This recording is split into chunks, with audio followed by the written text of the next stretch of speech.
नगर निगम के चुनाव पास आने वाले थे। पूरे कानपुर शहर में टिकट को लेकर मारामारी शुरू थी, लेकिन सबसे ज्यादा चर्चा में वार्ड नंबर 40 की सीट थी। वो इसलिए क्योंकि इस बार वहां की सीट महिला के लिए आरक्षित थी। अब सवाल ये था कि चुनाव लड़ेगा कौन। इससे पहले ठाकुर साहब वहां से पार्षद थे और इस बार उन्होंने अपनी पत्नी सीमा ठाकुर को टिकट दिलवाई और ठाकुर साहब की शान के कारण सीमा जी ने 20,000 वोटों से चुनाव जीत लिया। अगर आपको ऐसी ही वीडियो देखना है तो प्लीज हमारे चैनल को सब्सक्राइब करें और बेल आइकन को दबाएं। इससे आपको हमारी अगली वीडियो मिल जाएगी। अरे बधाई हो सीमा भाभी, अब तो आप वार्ड की पार्षद बन गई हैं। अब तो हमारे काम आप ही करवाएंगी। अरे ये तो सिर्फ नाम की पार्षद बनी है। वो तो महिला सीट आ गई, वरना पार्षद तो मुझे ही बनना था। अब भले ही चेहरा इसका होगा, लेकिन पावर तो मेरी ही होगी। अरे वाह भाई साहब, क्या दिमाग लगाया है आपने भी।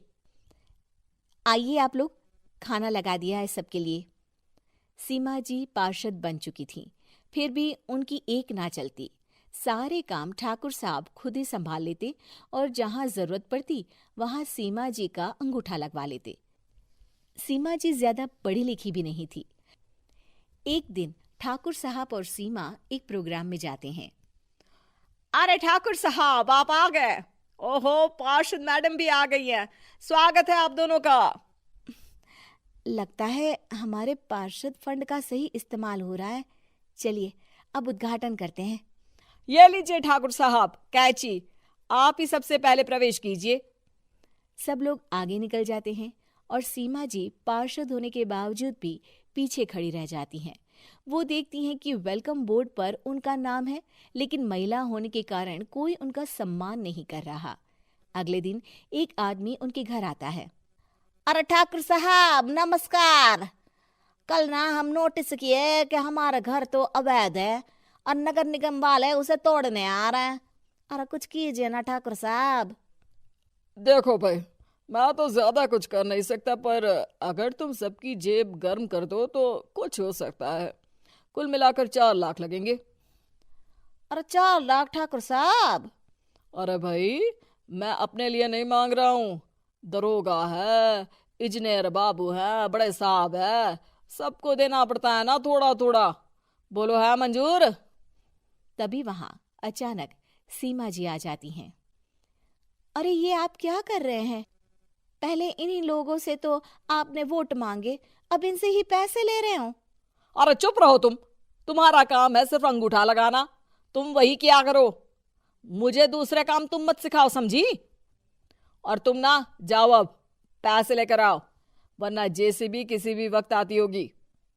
सब कुछ ऐसे ही चलते रहता है। एक दिन सीमा जी और ठाकुर साहब को एक लोकल मीटिंग में बुलाया जाता है। वहां पर कई और अधिकारी लोग भी मौजूद रहते हैं।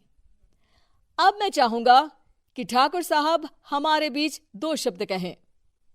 मेरे प्यारे भाइयों और बहनों, आज मेरा सौभाग्य है कि मैं आप सबकी सेवा दिन रात कर पा रहा हूं।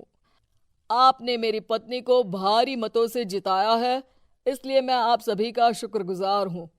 मैं आप सबसे वादा करता हूं कि हमेशा की तरह हमारे वार्ड में किसी को कोई तकलीफ नहीं आने दूंगा। सभी लोग तालियां बजाने लगते हैं। अब मैं माननीय पार्षद मैडम को स्टेज पे बुलाना चाहूंगा। अपने नाम को बुलाया सुनकर सीमा जी एकदम चौंक जाती है। उन्हें बिल्कुल उम्मीद नहीं थी कि इतनी बड़ी जगह उन्हें मंच पर बुलाया जाएगा। जैसे तैसे वो मंच पर चढ़ती हैं। ऊपर जाते ही सीमा जी को सारी पुरानी बातें याद आ जाती हैं कि किस तरह उनके पति उन्हें कभी भी आगे बढ़ने नहीं देते और उनके नाम से गलत काम करते हैं। वो बोलने लगती हैं।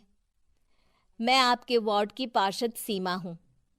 आप में से बहुत कम लोग ही मुझे जानते होंगे, क्योंकि इससे पहले मुझे कभी ऐसा मौका ही नहीं मिला।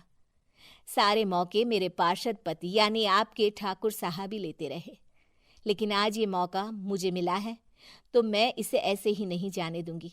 मैं आपको ये बताना चाहती हूँ कि आपके ठाकुर साहब मेरे नाम की आड़ में गैर कानूनी काम करते हैं। जिस पर अंगूठों के निशान मेरे होते थे। इसीलिए मैं अपनी गलती मानती हूँ और आज अपने पद से इस्तीफा देती हूँ ताकि आगे से कोई गलत काम ना हो पाए। अब फैसला आप सबके हाथ में है कि आप हमें क्या सजा देना चाहते हैं। सीमा जी की बातें सुनकर ठाकुर साहब के चेहरे का रंग उड़ जाता है और वो शर्म से मुंह नीचा करके वहां से चले जाते हैं और पद से इस्तीफा देकर ही सही सीमा जी अपने आप में आत्मविश्वास महसूस करती।